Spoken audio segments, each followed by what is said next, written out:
Joe Biden is on track to win the 270 electoral votes he needs to become the next U.S. president. But there's still the thinnest of margins between him and Donald Trump in states that have yet to be called. In this Inside the Americas, we'll take a look at the legal challenges President Trump could be preparing in case the vote doesn't go his way, and one pivotal group in this year's election, Latino voters.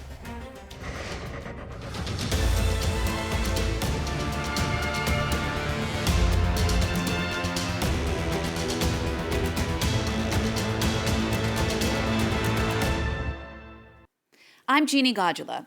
Vote counting is still underway in the U.S. presidential election. The delay is just part of the long democratic process to count every vote, including the 100 million early votes, many of them mail-in, that came in due to the coronavirus pandemic. Former VP Joe Biden looks closer and closer to a win. Donald Trump, though, is demanding the vote counting be put to an end, and in some cases, a recount. His lawyers have already mounted legal challenges in a series of swing states. At this point, though, it's still unclear if any of that legal maneuvering would shift the race in the president's favor or even be allowed at all. The Trump campaign's first line of attack is a recount in Wisconsin. He's expected to lose there by less than 1%, the margin under which a recount request is allowed under state law. The Trump campaign would have to foot the bill, since Wisconsin only pays if the margin is less than 0.25%. In Michigan and Pennsylvania, Trump's campaign has filed cases to temporarily stop vote counting. They argue that their inspectors are not being given proper access to observe. The Trump campaign has also asked the Supreme Court for permission to join a case filed by Pennsylvania Republicans before the election. It challenges a Democratic Party request to extend Pennsylvania's mail-in ballot deadline, allowing ballots to be received up to 3 days after Election Day if they're postmarked by November 3rd. The state's Supreme Court sided with Democrats. Republicans took the case to the federal Supreme Court, which let the state ruling stand, but left the door open to revisit the case later. Pennsylvania is now counting mail-in ballots received after November 3rd separately, in case they're ordered to throw them out. Mail-in ballots are also the Trump campaign's focus in Georgia, where they accuse officials of counting ballots that arrived after the state's Election Day deadline. His lawsuit is based on the alleged mismanagement of 53 votes that he claims were put in a pile of votes to be counted when they shouldn't have been. What he's been doing is bringing lawsuits in the places where he is ahead, asking for the count to be stopped, and in the places where he is behind, he wants the count to continue. Under federal law, states must resolve electoral disputes at least 6 days before the Electoral College meets. This year, that so-called safe harbor deadline falls on the 8th of December. To get a bit more analysis on all of this with me now, let's bring in Adam Smith, a professor of U.S. politics at Oxford University. Adam, thank you for joining us. Adam, what are your thoughts? You're welcome. Adam, what are your thoughts on the Trump campaign pushing these legal issues, particularly this case in Pennsylvania, all the way up to the Supreme Court? Is it even possible? Would it make a difference if it was possible? Is it possible that they'll manage to push it all the way to the Supreme Court? Yes, it's possible. Exactly whether it's successful or not will depend on exactly what the case is, or how they make the argument, and in the end it will come down to some arithmetic. I mean, we still don't yet know what the margin is going to be in Pennsylvania, or even for certain which candidate is going to be ahead.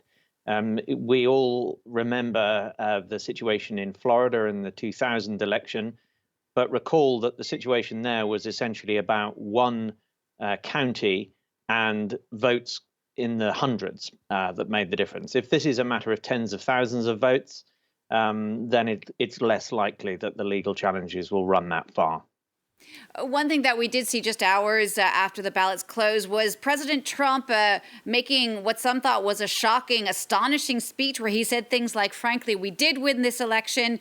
He had previously in the night tweeted that there was election fraud. Do you remember in all of the time that you have been studying U.S. politics, seeing anything like this, a sitting U.S. president declaring victory even before all the votes were counted? No. There's no precedent for what we're seeing now. What Donald Trump said in that speech was the most extraordinary and dangerous thing that I've ever seen from a political leader in a Western democracy. It's exactly what we expected him to say. He telegraphs his intentions well in advance. We know that's what he thinks. He isn't temperamentally capable of dealing with a possible loss, if that's what happens.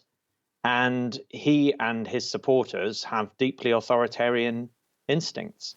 Donald Trump doesn't pretend to be a president for all Americans. He doesn't even claim he is. His politics is based on deliberate divisiveness. And his supporters like that. That works for them. Correct. And what's so fascinating here is that even if Joe Biden does win, it won't be with that infamous blue wave that so many people were thinking would happen, were hoping for perhaps. One question that many expat voters, overseas observers keep asking is just why do so many Americans keep backing Donald Trump? All I can say in answer to that is, I think, two things. Number one, the one indicator that was always in Donald Trump's favor all along was handling of the economy. So there is a sense in which people gave him credit for an economic boom, which arguably has nothing at all to do with him and was very unequally distributed anyway.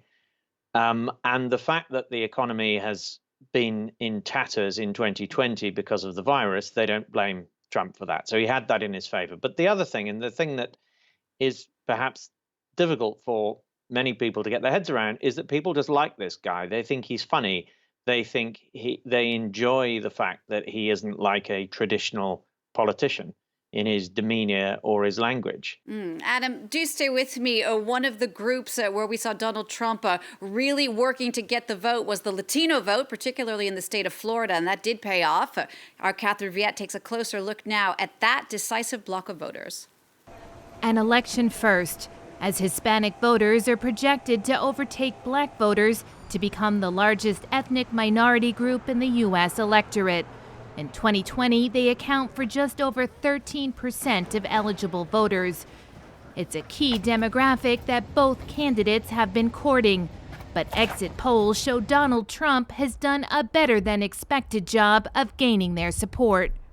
Nationally, the exit polls are showing that President Donald Trump is doing not as well with whites, especially white men. To offset that, though, however, he's doing a little bit better among minorities, specifically African Americans and Hispanics. But America's Hispanic voters are by no means a unified bloc. Their political leanings vary based on gender, religion, country of origin, age, and even how long they've lived in the U.S. Florida is a case in hand. Puerto Ricans are not, you cannot put them in the same basket than Cuban Americans, right? Puerto Ricans are fairly progressive. They believe that they should be healthcare for all. You know, the monster of communism and socialism doesn't scare Puerto Ricans. For Donald Trump.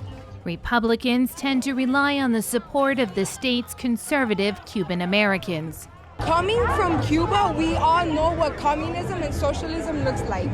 We know fake promises when somebody says it, and Joe Biden is basically giving us fake promises. During the campaign, some Democratic Latino activists complained that Joe Biden was lavishing attention on Black voters at the expense of the Hispanic vote, a view echoed by Congresswoman Alexandria Ocasio-Cortez.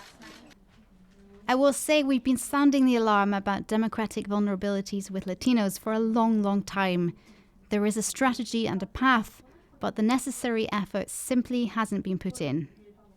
It seems this perceived neglect played out at the ballot box, as Biden underperformed with Hispanic voters in several key states, including Florida and Texas. Adam Smith from Oxford University. Let me bring you back in now. Over the past few days, we have seen pro-Trump protesters, some of them banging on windows of vote-counting centers. For the moment, things do seem to be under control. But do you think if Joe Biden is officially declared winner, those protests could become a real worry, could spin out of control? Yes, I do. I think it's a real worry. I think if Biden narrowly wins this election, there will be perhaps 47% of the American electorate who will be told again and again and again by right-wing media and on Facebook and Twitter and so on that the election has been stolen. And it won't have been stolen. The votes will have been fairly counted. And Joe Biden, even at the moment, has nearly a 4%, 3% national polling lead. That will expand considerably when California counts all its votes. So Biden will definitely have won more popular votes than President Trump, but nearly half the country will never accept that. It's a profoundly dangerous situation. The United States is more polarized now than it has been at any time since the American Civil War of the mid-19th century. And you are a specialist in the Civil War. Obviously, this is something that you can speak to with much intelligence. I guess my main question is not just how divided is the United States, but moreover, is there any way back from the point that the U.S. is at right now? I'm sure there are ways back. It's not at all clear to me what they are, given this election result, at least not in the short term. I mean, the problem is not just this profound partisan polarization, but profound partisan polarization in the context of such a splintered and fractured media environment. That's one of the things that reminds me so much of the run-up to the American Civil War, actually. There wasn't, of course, the internet then, but what there was were partisan newspapers, so that each side in the run-up to the American Civil War had different facts, profoundly different sets of information, profoundly different ways of seeing the world that were backed up by completely different sets of information. We'll have to leave it there, Adam. Thank you so much for taking the time to speak to us. Adam Smith, a professor of U.S. politics at Oxford University. Well, that wraps it up for this Inside the Americas. Stay tuned to France 24.